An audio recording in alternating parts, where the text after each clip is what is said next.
पारोळा चौफुलीवर शेजारी इंदोरहून सुरतकडे जाणारा लोखंडी पाईप भरलेला ट्रक पलटी झाला।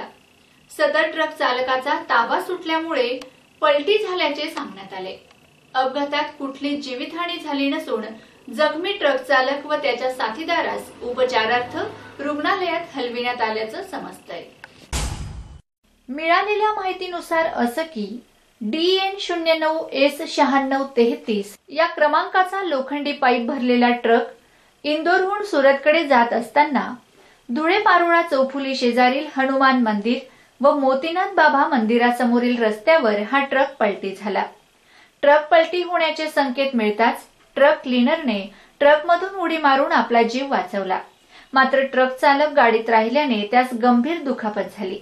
या घटनेची माहिती आझादनगर पोलीस स्टेशनला मिळताच पोलीस पथक तात्काळ घटनास्थळी पोहोचून मदत कार्य केले व ट्रक चालक व त्याच्या साथीदारास उपचारार्थ रुग्णालयात पाठविण्यात आले। हा अपघात ट्रक चालक याचा ताबा सुटल्याने झाल्याचं सांगण्यात आलंय। यावेळी पोलीस ठाण्याचे मधुकर सूर्यवंशी, अनिल फुलपगारे उपस्थित होते।